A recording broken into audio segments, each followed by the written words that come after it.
everybody, welcome back to Robots versus Humans. And I thought that my next video on this game was going to be reviewing all the special Game Pass armors, but unfortunately, the developer of the game had some other plans because recently a new update released to the game, which was the Nuclear Winter Event Part 2 update. And in that update, we got the new Blizzard bot, which can be unlocked by completing a new quest in the Nuclear Winter Event menu. And we also got the trophy weapon. And the trophy weapon is what I want to talk about today because honestly, it's really interesting. And it's probably the most unique weapon in this entire game. So, the trophy weapon is a weapon that is modeled after the 2007 Paintball Tournament trophy, which is an accessory in the Roblox catalog.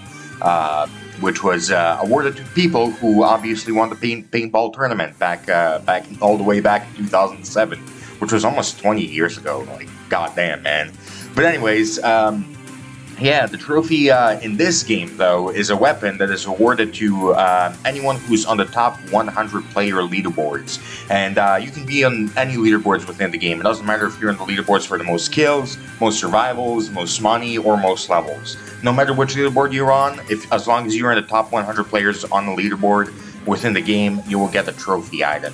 And the trophy item is really interesting because it has no upgrades.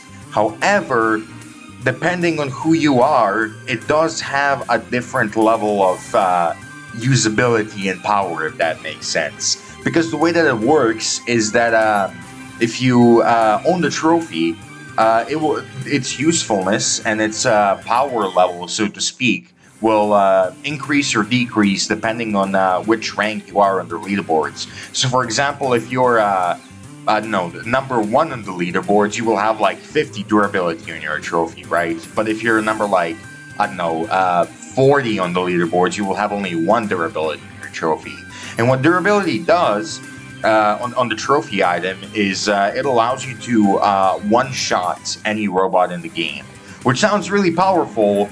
However, it's only really useful if you're like in the top 10 people on the leaderboards, right? Otherwise, you only have like 1 or 2 durability in your trophy or whatever. But yeah, durability, as I mentioned, allows you to one-shot any robot in the game as soon as the round starts. And for every robot that you one-shot, your durability will go down by 1. So, for example, if you're number 1 on the leaderboards and you have the maximum durability in the trophy, you have 50 durability, you'll be able to one-shot 50 entire robots and, pretty much just get the freest win imaginable in the game. However, if you're, again, as I said in the previous example, if you're ranked number 40 on the leaderboards and you will only have, like, I think 1 durability it is, and you'll only be able to one-shot 1 robot, which is still pretty powerful if you're, like, going up against a destroyer or something and you just can't escape them. But it's not quite as OP as, having 50 free on-demand insta-kills as you would have if you were the first place on the leaderboards. But yeah, other than just being able to one-shot any robot in the game, and other than just having no upgrades and scaling off your rank on the leaderboard, the trophy weapon actually has a few other really interesting properties. And one of those properties is actually its emote. So, like many other weapons in the game, this weapon has its own emote. And the way you emote with weapons is by holding them out and pressing the F key. And when you press the F key with the trophy, if it has durability, it's going to look nice and shiny and golden and everything. And if you press the F key and use its emote, you will hold up the trophy and sparkles will come out of it. And there will be like a loud cheering sound effect in the background, which is pretty cool. And if your trophy has no durability, it will appear all cracked and broken and shattered and all that, and it will look like brass more than gold. And if you hold that up, then there will be no sparkles, and you will hear a loud booing sound effect, which I thought was a pretty funny quirk of this weapon, and I thought that was some really great attention to detail. But yeah, honestly, it's probably one of my most favorite features of the trophy, because like right now, I'm like rank 30 on the leaderboards or something, so I don't really have a lot of trophy durability. So what I like to use it for is just like one shot one of the robots and then like hold up the trophy and hear that booing sound effect. Another cool thing about a trophy is that, as I mentioned before, it has durability, and when this durability reaches 0, the trophy will no longer be able to one-shot a robot, and it will become like a really, really, really weak weapon. I don't exactly have the exact amount of damage that it does, but it probably does like 5 damage per swing or something if it's broken. Like, it's really, really bad. But the cool thing about the trophy is that it has a thing called the Goldifying effect. And to activate the Goldifying effect, all you have to do is kill a robot with a trophy. And when you do, that robot's corpse will turn golden. And the interesting part is that when you kill a robot with a trophy, you don't get rewarded for that kill. And instead, the robot that got killed gets rewarded for that kill.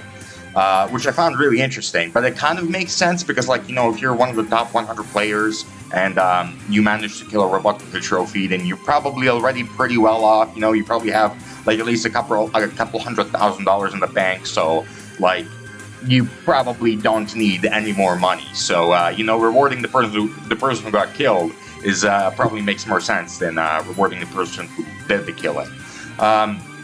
But as I said, when you kill a robot with a trophy, their corpse turns golden, and it actually doesn't matter whether or not you have durability on the trophy. Even if you don't have any durability on your trophy and your trophy is broken, and you somehow, by some miracle, manage to kill a robot, their corpse will still get turned golden, and they will still earn the $300 bonus that they would get if they got goldified by a person who actually had durability on the trophy.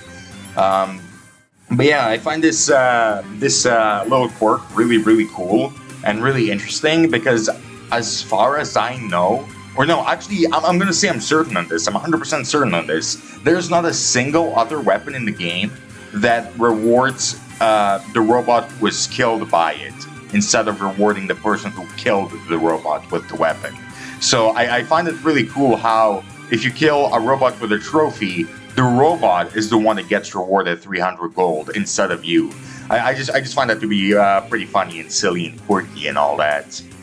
But yeah, another funny thing about the trophy is the fact that if you kill a robot with it and then emote straight after killing them, you will get a little cash and XP bonus for quote unquote asserting dominance. Which I'm not sure if that's a feature that every weapon has in the game. When you kill someone with it and then you emote, you get the asserted dominance bonus. But it is a feature on the trophy itself nonetheless. So yeah, I did find that pretty funny as well. But yeah, I mean, as you guys have probably seen by this video, the trophy is honestly a lot more of a complex weapon than I originally anticipated. In fact, originally I was just going to make like a little YouTube short about it and you know, say that the weapon sucks and that nobody should use it and whatnot, and then just, you know, end it there. But the more and more and more I started learning about the trophy, the more and more of an interesting weapon it became. And honestly, its best use case, and I'm probably going to keep this segment short because I'm about to go into the tips and tricks section of the video. And but I'm probably going to keep it short because, you know, if you're one of the people who has the trophy and genuinely has enough durability to make it a useful weapon, then you probably don't need some YouTuber Andy to tell you his cool tips and tricks on how to use the trophy to be more effective. But in my opinion, at least, the best way to use the trophy is probably when you're getting swarmed, especially if you have a lot of durability, you know. For the purposes of this next segment, I'm going to assume that you have the maximum amount of 50 durability. And if you do, then the best way to use a trophy, in my opinion, is if you're getting swarmed by the robots or if you're like the last man standing or something. And, you know, if you're getting swarmed, since the trophy has quite a nice and fast swing speed, you can just take it out and start whacking away at the robots and, you know, pretty much one shot like 20 different robots at the same time and get the same value out of your trophy as you would if you used a fucking nuke. And yeah, but overall, as I said, the more and more I looked into this weapon, the more and more complex and and cool, honestly, it became. And yeah, it's just a really cool and funny weapon in my opinion, and I like it a lot. But yeah, before I end the video, I want to give a huge shout out to Next Gamer 132 for helping me record some of the footage for this video. Namely the part where I showed off him and me flexing our broken and repaired trophies together to show you guys the difference in what the emote looks like, whether your trophy has durability or has no durability. So yeah, huge shout out to Next Gamer 132 once again for helping me out with that. And yeah, that's all I have for you guys today. See ya.